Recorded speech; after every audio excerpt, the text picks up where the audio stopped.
السلام علیکم wears, info with انم میں خوش آمدید۔ خواب شیشے کا قسط نمبر 1 پارٹ 2۔ وہ ہچکچائے۔ میں ڈر رہا تھا آغا جان، شاید آپ میری بات پسند نہ کریں۔ تم کہو مبین افندی، مجھ میں ابھی بھی حوصلہ ہے ہر بات سننے اور برداشت کرنے کا۔ وہ اپنے مخصوص پرتنفر انداز میں بولے، ذرا سا رکے اور پھر گویا اپنی برداشت کی مثال دیتے ہوئے دوبارہ اضافہ کیا۔ اپنے 2 بیٹوں کو کھونے کے بعد بھی آغا ذوالفقار افندی وہیں کھڑا ہے، نہ گرا ہے اور نہ جھکا ہے۔ مبین افندی کئی ثانیوں تک ان کے دھیمے مگر مضبوط اور گن گرج والے لہجے کے زیر اثر رہے، پھر بے اختیار بولے، اللہ آپ یہ کبھی وہ وقت نہ لائے آغا جان، مگر اللہ لایا کرتا ہے، وہ ہمارے بیچ ہی دینوں کے پھیر پھیر کے لاتا ہے۔ زبردست کو ایک نہ ایک دن زیر دست ہونا پڑتا ہے، مگر وہ نہیں جانتے کہ جن کے دلوں پہ مہریں لگ چکی ہیں۔ سیدھی اور صاف بات کرو مبین، ہمیں یہ گھماؤ پھیر پسند نہیں، انہوں نے سپاٹ انداز میں کہا۔ تو اپنی پوری زندگی کی ہمت جمع کرتے ہوئے مبین افندی نے کہہ ہی دیا، اور اگر آپ کا ایک بیٹا آپ کے پاس لوٹنا چاہے تو؟ لمحہ بھر کو مبین افندی کو لگا جیسے آغا جان کا وجود کپ کپایا ہو، ان کی آنکھوں میں حیرت اور بے یقینی چمکی۔ فاران؟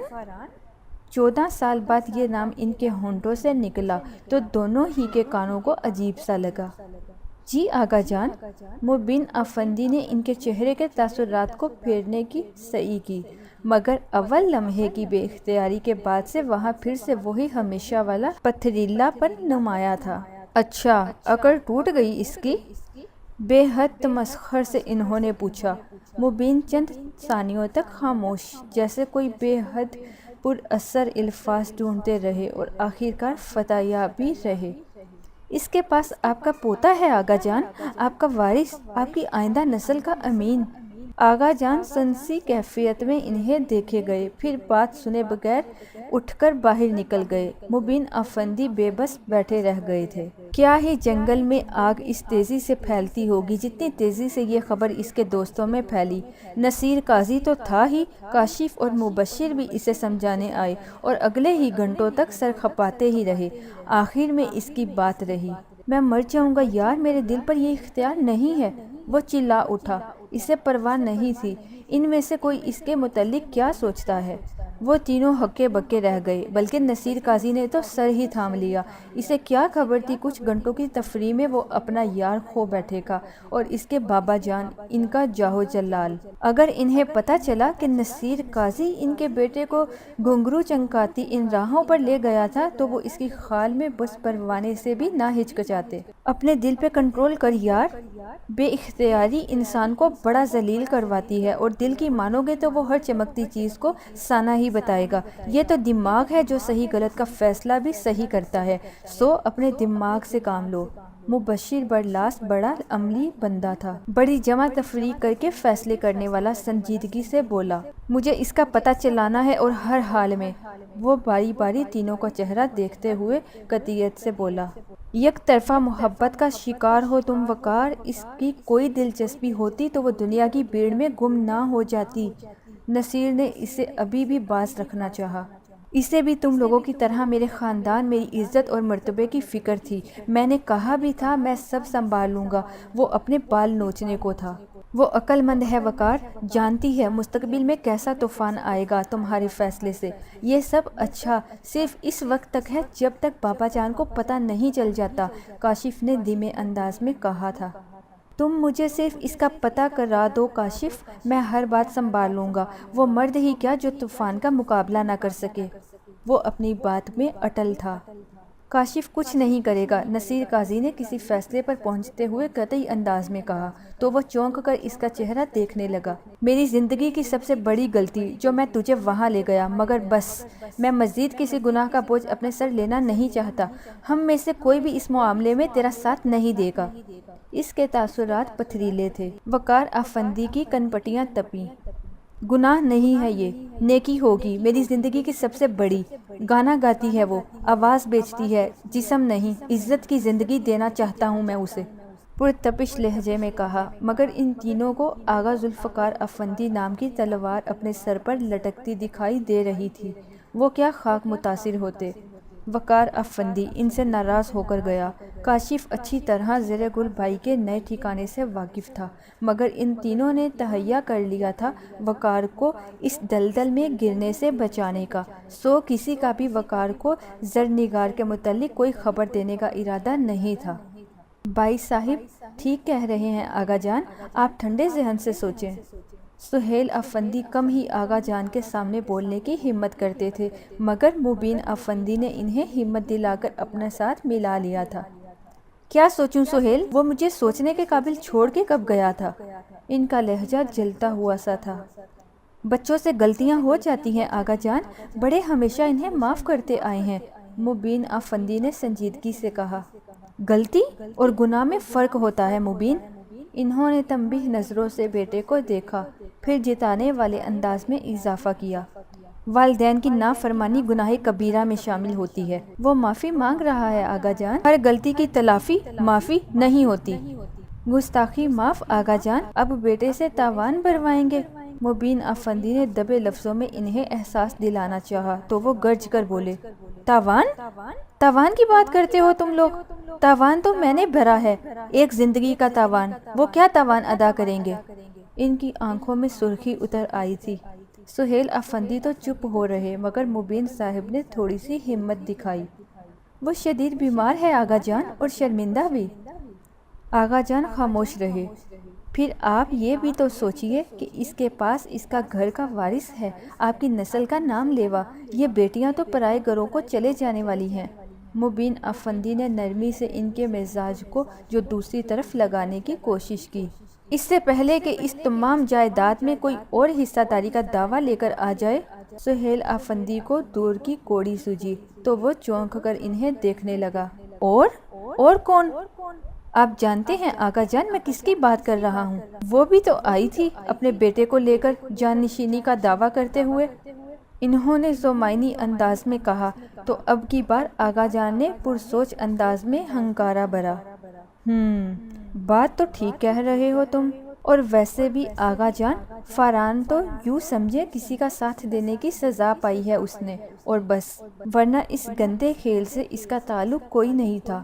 مبین افندی نے ان کی بری واشنگ کا سلسلہ جاری رکھتے ہوئے کہا، اور ویسے بھی ان طویل 14 سالوں میں آغا جان کو خود بھی احساس ہو ہی گیا تھا، ایک کے قصور پہ دوسرے بیٹے کو محض اس کی حمایت کرنے پر انہوں نے خود سے دور کر دیا تھا۔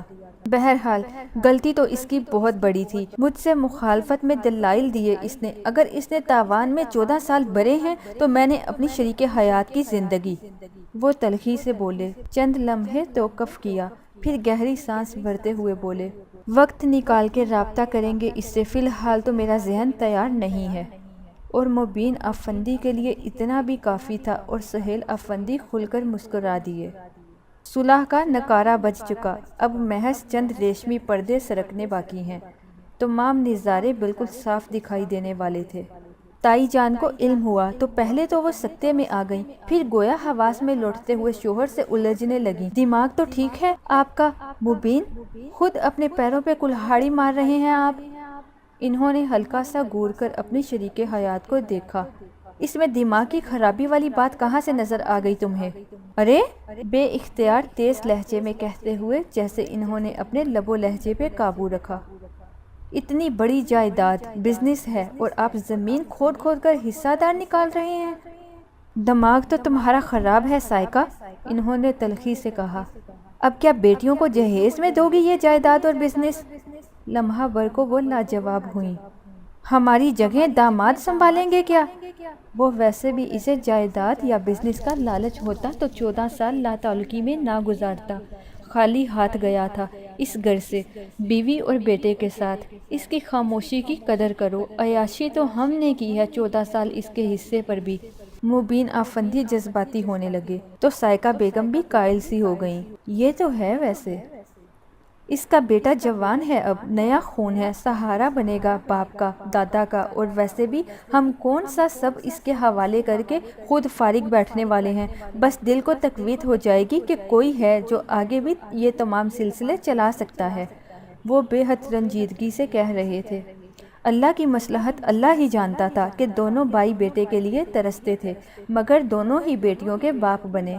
ان کی قسمت میں اولاد نرینہ لکھی ہی نہ تھی، اور جو ماں باپ کا دل دکھا کر گئے ان کو کیسے رنگ لگائے اللہ تعالیٰ نے۔ تائی جان نے آہ سی بھری تو انہوں نے تنبیہ نگاہوں سے بیوی کو دیکھا۔ کفر مت بولو، والدین کا دل دکھانے والوں کو اللہ رنگ لگایا نہیں مگر دکھایا ضرور کرتا ہے، وہ بھی دنیا کے رنگ۔ 14 سال، تمہیں کیا معلوم کتنی ٹھوکریں کھائی ہوں اس نے۔ ہاں تو ماں باپ کا دل دکھانے کی سزا تو بھگتنی ہی ہوگی نا، وہ جھٹ سے بولی۔ مبین افندی نے دائیں بائیں سر ہلایا اور ہنس دیے۔ تم عورتیں بھی نا، ابھی تو تمہیں اس کی رنگ برنگی زندگی نظر آ رہی تھی، ساتھ ہی لڑک کے سزا پر آ گئی۔ تائی جان جنپ سی گئیں۔ ہاں تو غلط کیا کہا ہے، بیٹے بھی تو اللہ نے ہی ان کو دیے۔ چلو اب ایک بیٹا آ رہا ہے نا، تم لوگوں کا شوق بھی پورا ہو جائے گا، وہ مسکرا کر بولے تو تائی جان نے گہری سانس بھری۔ اب یہ تو اللہ ہی جانتا تھا کہ آنے والا وقت کس کے لیے کیا لانے والا تھا۔ پھٹے کھاتے دونوں کیمپس کی لہر کے ساتھ ساتھ چلتے ایک دوسرے کی سنگت میں مطمئن اور خوش و خرم تھے۔ آنٹی آئی نہیں سیالکوٹ سے؟ مہر ماں نے پوچھا۔ کل کا پروگرام طے ہوا ہے، اب دیکھو بڑے عرصے کے بعد گئی ہیں، ماموں کی طرف تو کچھ زیادہ ہی دل لگ گیا ان کا، طلال مسکراتے ہوئے بتا رہا تھا۔ وہ دونوں نہر کنارے گھاس پر بیٹھے تھے۔ پتہ ہے میں نے امی سے بات کر لی تمہارے پروپوزل کی۔ مہر ماں کے چہرے پہ رنگین سی لہر دوڑی تھی۔ ہلکے سے شرمیلے پن کے ساتھ بتایا تو وہ خوش ہو گیا۔ دیٹس گریٹ، پھر بے تابی سے پوچھنے لگا، کیا کہا انہوں نے؟ بھائی یہ تو اب تمام رشتوں پر غور کر کے ہی فائنل ہوگا، تم چکر لگا لینا اپنی ماما کے ساتھ۔ مہر ماں نے بے نیازی کا مظاہرہ کیا تو وہ کہا لگا بیٹھا، کتنی خوش فہم ہوتی ہو تم لڑکیاں بھی نا، ایسے کون سے رشتے لائن لگا کر کھڑے ہیں۔ اوہ مسٹر، کسی وہم میں مت رہنا، وہ چمک کر بولی، میرا بھی ایک کزن آ رہا ہے۔ چچوں کی ملیاں سے؟ طلال نے بھولپن سے طنز کیا تو وہ اسے گھور کر جلانے والے انداز میں بولی، جی نہیں، شارجہ سے۔ ابھی پیدا ہوا ہے کیا؟ ہاں 28 سال کا ہے، مہر ماں ڈٹائی سے ہنسی۔ اچھا؟ طلال نے سر کھجاتے ہوئے معصومیت سے پوچھا، عمر تھوڑی سی زیادہ نہیں بتا دی تم نے؟ دراصل ریڈی میڈ ہے، وہ اب بھی سنجیدہ نہیں تھی۔ شٹ اپ، طلال ہنستے ہوئے بولا، واقعی ہمارے لیے تو ریڈی میڈ ہی ہوگا، 14 سال ہوئے اسے یہاں سے گئے، اب ایک دم سے دیکھیں گے تو 28 والا ہوگا، وہ اپنی بات پر زور دیتے ہوئے بولی۔ مگر سوچنے کی بات تو یہ ہے کہ اچانک سے اتنا بڑا کزن آ کہاں سے گیا؟ طلال نے کھایا ہوا بھٹا شاپر میں ڈال کر ایک طرف رکھتے ہوئے عالمانہ سوال کیا۔ بتایا تو ہے ریڈی میڈ ہے اور شارجہ سے امپورٹ ہو کے آ رہا ہے، پہلے تو تم نے ذکر نہیں کیا۔ پہلے بتانے کو کچھ تھا ہی نہیں، کیونکہ ان سے کوئی رابطہ ہی نہیں تھا اور نہ ہی دوبارہ سے صلح صفائی کا ارادہ۔